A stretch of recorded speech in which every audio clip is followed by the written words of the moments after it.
On this podcast, we talk about the books, both old and new, that are worth putting on your to-be-read list.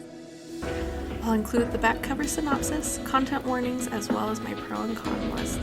To avoid any spoilers, head over to my Instagram at enjoylifewithme.angela. I'd love to hear your thoughts on these books. Let's jump in for the day. Today we're going to be talking about Bram, Baxter, Marries, The Wrong Sister by Latisha Sexton, which is the first book in her series, The Wrong Girl. The back cover synopsis is, first comes a lifelong crush, then comes a marriage of convenience to her sister? Marrying Lois Jones was the only future Bram Baxter ever planned for, until she returns home from Europe with another man's ring on her finger. Devastated, Bram struggles to envision a different future for himself, and when Lois's sister, Quinn, receives an unexpected medical diagnosis, Bram offers to help in any way he can. Quinn Jones is the thread that has held her family together since her father's death, until a trip to the doctor brings her life to a screeching halt. Grappling with a new diagnosis, Quinn's determined not to let it slow her down. But with her funds dropping into a bottomless pit of medical bills, Quinn finds herself at a place she never could have imagined, at the altar with Bram. When Bram and Quinn learn the hard way that love is a choice, will they choose each other? This is a contemporary Christian romance. You have friends to more and a marriage of convenience. The intimacy is moderately high. You have a shirtless main character, kisses, mentions of sex, and a fade to black, but it wasn't descriptive or steamy at all. It was just adult married conversations. It was very tastefully done. But those are topics that are brought up. So the other thing is the language.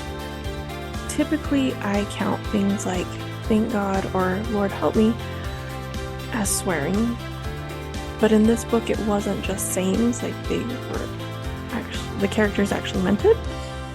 So I'm going to say there was no language, no violence, and as far as potential trigger warnings, there is parental loss in the past partying lifestyle, and medical struggles. It's diabetes, if that changes anything.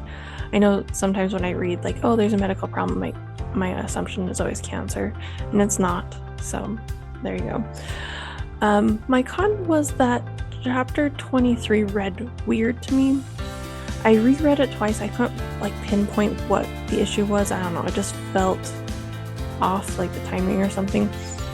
So it might just be a me issue. I don't know. I might have been just reading too late at night. I mean, that's been known to happen. But on the pro side is it was very funny, rom-com style. All of Mrs. Graham's antics were amazing. And then you had the conversation. Nothing, I'm fine, he snorts. You're not fine, says the man who's bleeding, says the woman who caused the bleeding.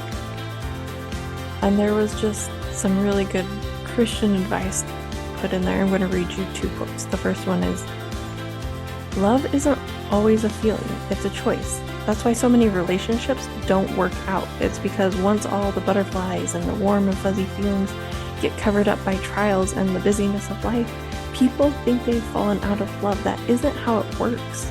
You have to get up every day and choose your love the way Christ loves the church.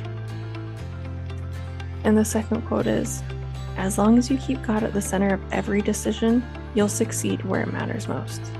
Not everyone will understand, but God's ways are not our ways. And usually, His version of success looks much different than ours.